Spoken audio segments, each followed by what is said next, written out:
자, 그다음 문제. 2018년도 5급 공채 언어논리 33번 문제예요. 다음 글의 내용이 모두 참일 때 반드시 참인 것만을 보기에서 모두 고르. 네, 이 다음 글의 내용이 모두 참일 때라는 문제는 여기 나와 있는 문장 하나하나를 빠르게 기호화를 해야 되는 그런 문제로 보시면 됩니다. 이 기호화하는 습관이 상당히 중요하고 또 여기저기에 활용할 수 있는 가능성이 높아지는데 7개의 문장인 거죠. 그래서 이거를 어떻게 한다? 1번 하고 이렇게 적어보는 것이 좋아요. 이런 연습을 많이 해두는 것이 이 리트 추현증 그리고 리트 언어이해까지 도움이 되는 그러한 방법일 수 있고, 당연히 본 시험인 PSAT 언어 논리에도 도움이 되겠지만, 자, 보겠습니다. 그러면 이 첫 번째 문장 어떻게 기하면 되냐? 앞 글자 따서 신생, 인하라고 있잖아요. 그럼 무슨 말이냐면 신생 벤처기업 지원투자 사업이 10월에 진행. 두 번째, 벤처. 무슨 말이에요? 벤처기업 입주 지원 사업이 10월에 진행. 된다면 벤처기업 대표자 간담회. 자, 여기는 벤처와 겹치면 안 되니까 간담 10월에 열린다를 이렇게 기호해 보면 어떨까요?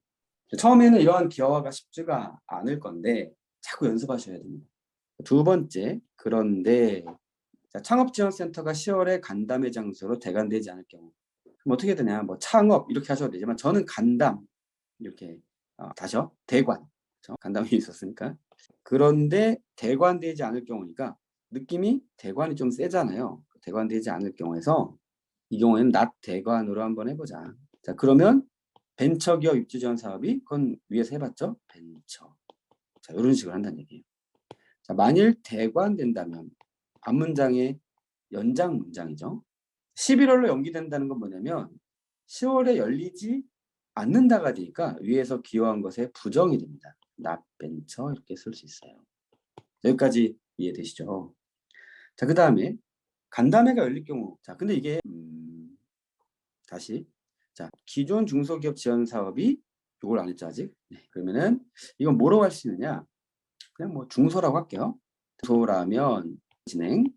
간담회가 연기된다 했으니까 이번에는 not 간담 이렇게 해보는 거죠.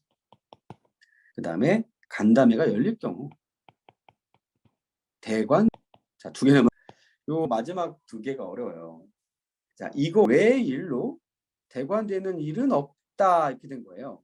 그럼 어떻게 되는 거죠? 오직 이것만, 다시 말해서 이게 아니라면 이게 아니다 이렇게 쓰면 돼요.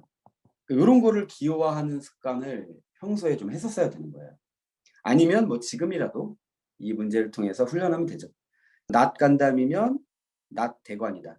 됐나요? 자, 마지막 7번째인데요. 자, 이것은 신생 사업과 중소니까 이게 신생과 예를 들면 이런 식으로 쓰는 거죠. 중소. 네, 이렇게 되었습니다. 그런데 이거는 사실 어떤 숨은 의미가 있습니까? 둘 중에 하나라는 거예요. 그래서 신생이면 중소가 안 된다는 말이에요. 그리고 중소가 되면 신생이 안 된다는 말이에요. 또 신생이 안 되면 중소라는 말이고 중소가 아니면 신생이라는 말이에요. 이 네 가지를 확 머리에 떠올릴 수 있어야 되는 거예요. 이 마지막 문장 같은 문장을 보고서는. 그러니까 무슨 얘기입니까? 둘 중에 하나만이라는 거는 배타적 선언인 거예요. 배타적 선언은 남자 또는 여자인 거예요. 그렇죠? 남자 또는 여자니까 남자면 여자가 아니고 여자면 남자가 아니고 남자가 아니면 여자, 여자가 아니면 남자. 요겁니다. 그래서 이 네 가지를 빠르게 떠올리고 뭘 써먹는지에 대한 생각을 해야 되는데 자, 기억을 봤을 때 이게 여기서부터 이제 기술이 나옵니다. 어떤 기술이 나오냐면 고수들의 기술은 이게 납벤처예요. 납벤처라고 기여하지 않는다는 거야. 왜냐하면 기류법인데 차라리 벤처라고 해보자 이거예요. 자, 벤처라고 가정해보자. 해봤더니 자, 어디로 가야 되죠? 여기. 벤처면 간담. 간담이면 대관. 대관이면 납벤처. 자, 어떤 연쇄고리를 갔죠? 벤처니까 간담. 간담이니까 대관. 대관이니까 납벤처.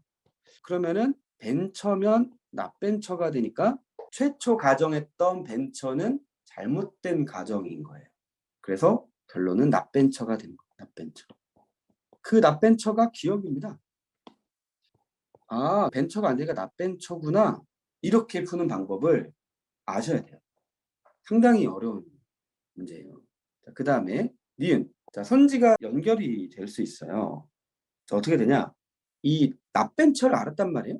근데 납벤처라고 하는 거는 요게 대우가 되죠.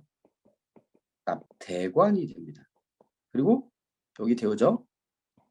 간담이 되는 거예요. 그러니까 우리는 납벤처란 걸 알고 있었는데요. 그러면 납벤처부터 시작해 봤을 때 납벤처면 대관이고 대관이면 간담이기 때문에 결론은 간담이 나오는 겁니다. 여기가 확정됐으니까 여기도 나와서 간담이라는 결론을 내릴 수가 있어요. 맞죠? 근데 니은은 뭐냐면 낫간담이라는 거거든요. 그러니까 어떻게 돼요? 틀렸지. 기억이 맞았는데 니은이 틀렸어요. 정답은 이쯤에서 1번으로 나온다는 겁니다. 디귿도 하면 돼요. 디귿은 구제보면 낫 신생인 거죠. 자, 이거는 낫 신생인 거예요. 자, 근데 디귿 같은 경우 방금 전에 간담을 알고 있었습니다. 자, 아직 안 써먹은 거 대우. 자, 간담이면 낫 중소. 자, 이 낫 중소에서 뭘 할 수 있어요? 자, 이겁니다. 이 조건을 안 써먹을 리가 없죠. 간담이면 낫 중소. 낫 중소면 둘 중에 하나는 무조건 돼야 되니까 신생이라는 결론이 나와서 신생이 됩니다. 그러니까 디귿을 기호했던 낫 신생은 어떻게 돼요? 신생이니까 틀렸다. 이렇게 풀게 되는 거죠. 자, 이 문제 소리가 정리해야 되는 것은 이런 어려운 문장들도 내가 기호화를 할 수 있고 또 선언을 잘 파악을 해서 특히 마지막 7번째 조건은 배타적 선언인데 이걸 내가 어떻게 써먹을 수 있을까? 이런 부분이고 또 가장 중요한 건 뭐였습니까?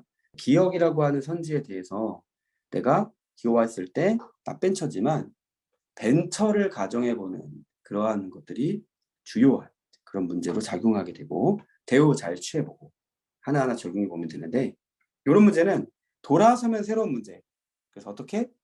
이런 문제 파일, PDF 파일, 또 출력 파일을 가지고 막 써보고 쓴 거를 버리고 또다시 깨끗한 종이에 또 써보고 버리고 또 써보고 이 문제를 외우시라는 건 아니지만 좀 익숙해질만 할 때 좀 버렸다가 나중에 푸시고 그런 연습들. 또 이거를 처음 풀던 두 번 풀던 세 번 풀던 눈으로는 쉽지 않아요. 그렇죠? 그러니까 손이 부지런해져야 되는 그런 문제. 또 앞글자 한두 개 따서 기호화하는 그런 습관을 길들일 수 있는 문제가 아닌가 해서 함께 보았습니다.